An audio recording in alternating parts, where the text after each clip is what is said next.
L'Observatoire syrien des droits de l'homme a annoncé que 19 civils druzes avaient été tués ce mardi à Soheda lors d'exécutions sommaires par les forces gouvernementales syriennes.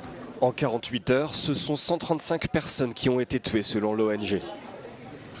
Les affrontements ont commencé au cours du week-end par des enlèvements et des attaques entre des membres de tribus bédouines sunnites locales et des factions armées druzes. Les forces de sécurité gouvernementales déployées lundi dans la capitale provinciale de Soheda pour rétablir l'ordre se sont heurtées à des groupes armés. Mardi matin, les chefs spirituels druzes ont appelé les factions armées qui se sont affrontées aux forces gouvernementales à rendre leurs armes et à coopérer avec les autorités alors qu'elles entraient dans la ville.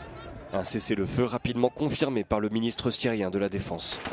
Mais un chef druze influent, opposé au nouveau gouvernement de Damas, a assuré par la suite que cette déclaration leur avait été imposée, ajoutant que les forces gouvernementales poursuivaient leurs attaques.